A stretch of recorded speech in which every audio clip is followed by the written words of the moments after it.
everyone, my name is Nina and welcome back to my channel. Today we are going to be going through some of my favorite YA fantasy books and fantasy book series. I have read a lot of fantasy books over the years since this is my favorite genre, and in this list I have both series and some standalones to talk about. And I feel like the ones I've selected also cover a pretty wide variety of subgenres and popularity levels. So with that intro out of the way, let's get right into the video.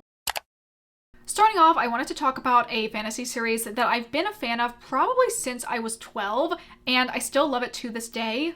And that is the Old Kingdom series by Garth Nix. This is the Old Kingdom series / the Abhorsen series. I'm mostly going to talk about the first 3 books in the series since these are the ones I have read, but there is a direct sequel as well as 2 prequel books and also 2 different novellas that are set in this world. This series is set in a kind of like medieval / early 1900s world where there is this wall that separates the Old Kingdom from this kind of like England stand-in country called Ancestiere. In the Old Kingdom, magic and monsters exist, but the further you go south into Ancestiere, there is less magic, and a lot of people in the very south think that magic is just a myth because they aren't used to seeing it on their side of the wall. This series focuses on a family line called the Abhorsens, who are necromancers, but instead of bringing things out of death, their job is to send things back into death and kind of like stop evil rogue necromancers from wreaking havoc in the Old Kingdom. The first book, Sabriel, follows our main character Sabriel, who is the daughter of the current Abhorsen, and when her dad goes missing, she has to go into the Old Kingdom to find him. The second and third book follow Sabriel's son Sameth, as well as this other girl named Lyriel, and their paths kind of intertwining as they both get connected to this plot to bring out this sealed ancient evil who is trying to destroy the world. I can go on and on about like the niche moments and characters that I love in this series. I think starting off, I find that Garth Nix has a really great and engaging writing style. He is so good at like setting tone and making scenes feel very intense or scary and really keep you immersed in the story. Overall, I really like the world building of these books. I feel like it's very believable, which definitely adds to like the immersion factor in you thinking like, yeah, this world definitely could exist. I feel like it's also like decently complex for a YA series, which is I think why I thought it was an adult series for so long. Definitely a good like kind of like bridging the gap book if you read a lot of YA fantasy that play with their magic systems to be more like fast and loose and you're looking for a more structured version of what an adult fantasy might be like. Another aspect I love about these books is the characters. Again, I find them to be very believable. I have heard that some people have a hard time relating to Sabriel as our main character because she is very like straightforward, and I feel like in the fact that she knows what she's doing, she can come across as cold at some points. But I really do love her, and I feel like if you don't like Sabriel, you can keep going because the other 2 books follow the next generation of Sam and Lyriel, who are much more kind of coming into themselves in a different way than Sabriel, so there really is something for everyone. Another thing I love about the series is the presence of the talking animals. The first one that you meet in Sabriel is Mogget, who is this fluffy white cat who is really an ancient all-powerful being. And then we have the disreputable dog, who is on the cover of these 2 books, who is Lyriel's companion and a talking dog and also an ancient all-powerful being. Points for them being adorable, as well as usually being funny and or a kind of like lighthearted element to the scene, and also for them eventually being cool as hell.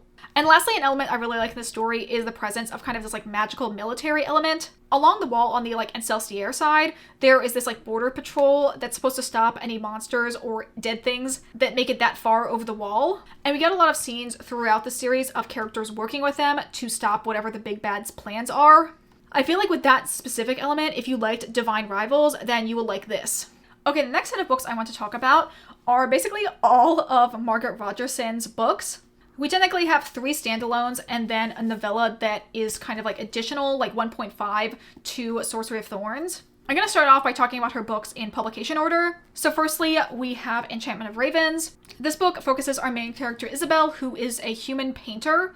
And in this world, the Fae are unable to create anything that is like considered like a craft, and instead they turn to human artisans to make beautiful things for them. Isabel is a painter that has worked with a lot of high noble Fae, and she gets the commission to work for the Fae Prince of Autumn, but when she paints his portrait, she includes a human emotion in his expression, which greatly angers him and just makes him decide to take her as a captive to stand trial in the Autumn Court. However, as the 2 of them are traveling to get to the Autumn Court, They kind of like strike up a friendship and then a relationship, and also kind of like come to terms with a greater evil that has been plaguing all of the Fae lands. This book I really, really love. This is definitely the most vibes focused of Margaret Rogerson's books, and the vibes in this book are so immaculate. So many like beautiful descriptions of the autumn lands and kind of like the magic of autumn in what makes it specifically so beautiful compared to all the other seasons. I think this book is really, really well written. It's really surprising to me that this is Margaret Rogerson's debut, with how like well crafted the story is and all of the beautiful like imagery that she adds to the book. So this one is really great and I highly recommend. The next ones I wanted to talk about are Sorcery of Thorns as well as the novella Mysteries of Thorn Manor. Sorcery of Thorns follows our main character Elizabeth, who is an apprentice librarian. In this world, there are certain types of books called grimoires. They basically are imbued with magic and can have a personality of their own that makes them highly dangerous in the wrong hands. When there is an attack and one of the grimoires gets out at the library that Elizabeth works at, she gets involved with a magician named Nathaniel Thorn and his demon accomplice Silas, and they kind of stumble upon a larger mystery and a plan to bring a ancient demonic evil into their world. This is a book I really, really love because of the characters. I really, really love the main trio. I love Nathaniel and Silas. Nathaniel is very much giving if Howl Pendragon was a bisexual, or maybe I should say more of a bisexual. He's definitely got that like quirky one-liner nonchalance about him that is obviously hiding the fact that he is a tortured soul with a lot of trauma from his past. And then Silas is basically what if Sebastian from Black Butler and Mogget from the Old Kingdom series were the same character? He's very iconic. I love him so much. I love a bitch who is like, don't trust me, I'm a demon, I will backstab you the first chance I get. But then the like genuine love that he has for the people who he is bound to come out, and he's actually a good guy deep down. I do think this book is probably the weakest in terms of the overall plot. There's definitely a lot of like side tangents and things that happen that make it a little less streamlined compared to Margaret Rogerson's other books, but I still do really like it. I think the main trio are some of my favorite fantasy characters ever and kind of make up for any of the other flaws I have with the overall structure of the plot. And Mysteries of Thorn Manor is just kind of like a cute little like tack on to the original story that is definitely focused on the characters, building up their relationships together, and possibly setting up for some type of sequel book in the future, which I really would love to see Margaret Rogerson do in the future. Okay, the last of Margaret Rogerson's books I have is Vespertine. This book was very much pitched to me as Joan of Arc meets Venom. It follows our main character Artemisia, who is a nun that tends to preparing rites for the dead so they don't come back as these undead beings. When her monastery gets attacked, she ends up like kind of linking with this really powerful undead being called a Revenant. And everyone expects her to be possessed because they think the Revenants are super evil and untrustworthy. But her Revenant ends up kind of like just chilling in her brain Venom style, and the two of them become friends. I love this book again because of the characters. I really love the relationship of Artemisia and her Revenant. Artemisia is really giving autistic rep, don't change my mind. Her being like, oh my god, I don't want to be a savior because then people will try to talk to me. Yeah, same girl, same.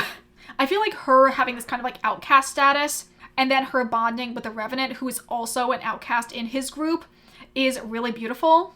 And Artemisia is also canonically Aero Ace rep, so yes, we stan. I feel like this book, of all of them, is definitely the most action-packed, the most fast-moving of all of Margaret Rogerson's books. And like I said, I love the bonds that we start to see between Artemisia and the Revenant as they are forced to work together. In terms of like Margaret Rogerson's books overall, I really like her world building. It's very whimsical and can be a little fast and loose in terms of the magic systems, but is still very like easy to follow and has enough structure for it to be believable. And again, everything feels like just so deliberate, and all of the characters' motivations stay consistent and understandable throughout the book. I feel like she's also a master in terms of like her overall plot structure. Everything that gets brought up, I think, has its like own proper place in the story, and things will often like come full circle and be brought back around in the climax in a way that just makes me feel like it's so smart and well designed. Like in Enchantment of Ravens, there definitely were a couple things where I was like, oh, this is just kind of like a fun detail for world building. But then one of them gets used as a way to defeat the main antagonist, and it just feels so satisfying and good because it never feels like it was brought out of left field. It's very much a surprising, like, I see what you did there, and not like a twist for shock value. So highly recommend all of Margaret Rogerson's books. I think Sorcery of Thorns is probably her most popular, for good reason. The characters in that are really great. But if you read that book and thought maybe it was a little bit mid, I would highly check out her other two books because I think they are just as good, if not better. Okay, so the next series I wanted to talk to you guys about is the Montague Siblings series by Mackenzie Lee. These are mostly like historical fiction with a dash of fantasy thrown in there, and each one follows a different member of the Montague siblings. The first one follows Monty, who is the oldest brother. Then we have Felicity, and lastly Adrian. And then there's also a like very short novella that comes between the first and second books. I overall really love this series. We stand in this house. I personally find all of these books really charming and cute.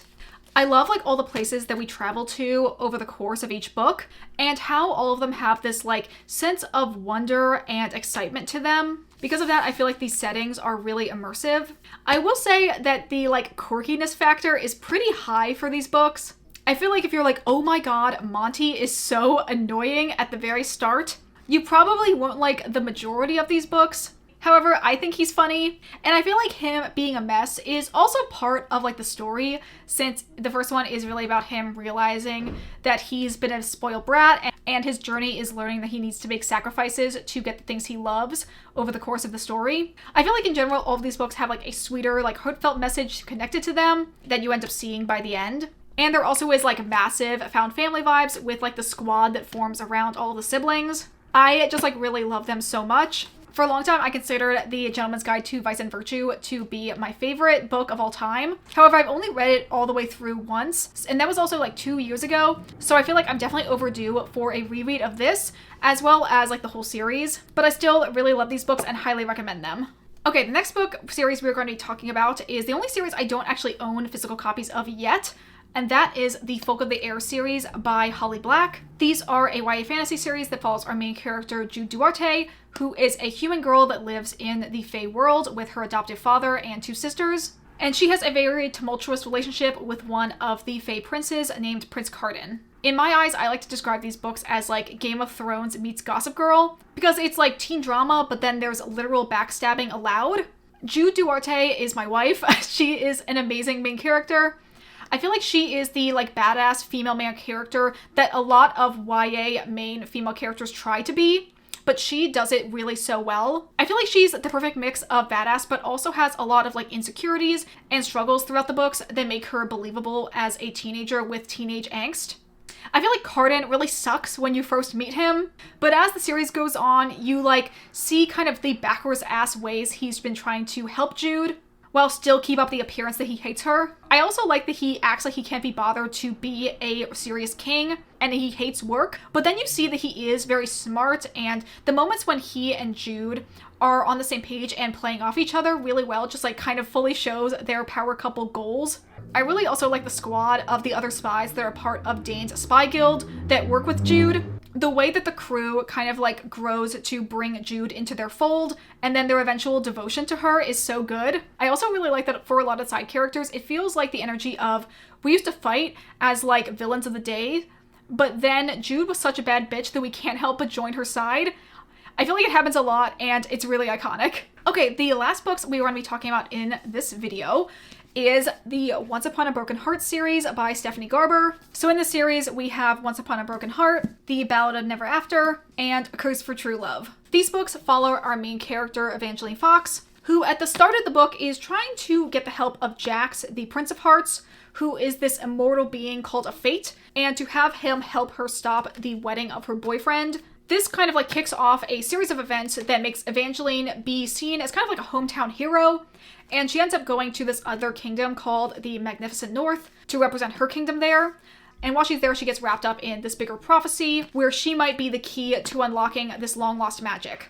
To be honest, I don't know if I can give this series like my full blessing, since I do think there's a lot of elements in these books that are kind of bad, and I also am not a huge fan of the last book in the series. But I feel like at the same time, there's something about them that is like weirdly nostalgic, despite the fact that I've only read these books in the last like few years.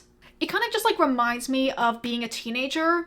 Like they have just the right sweet spot of like YA cheese and like a true like butterflies in your stomach feeling about them. And overall, I feel like the vibes are immaculate.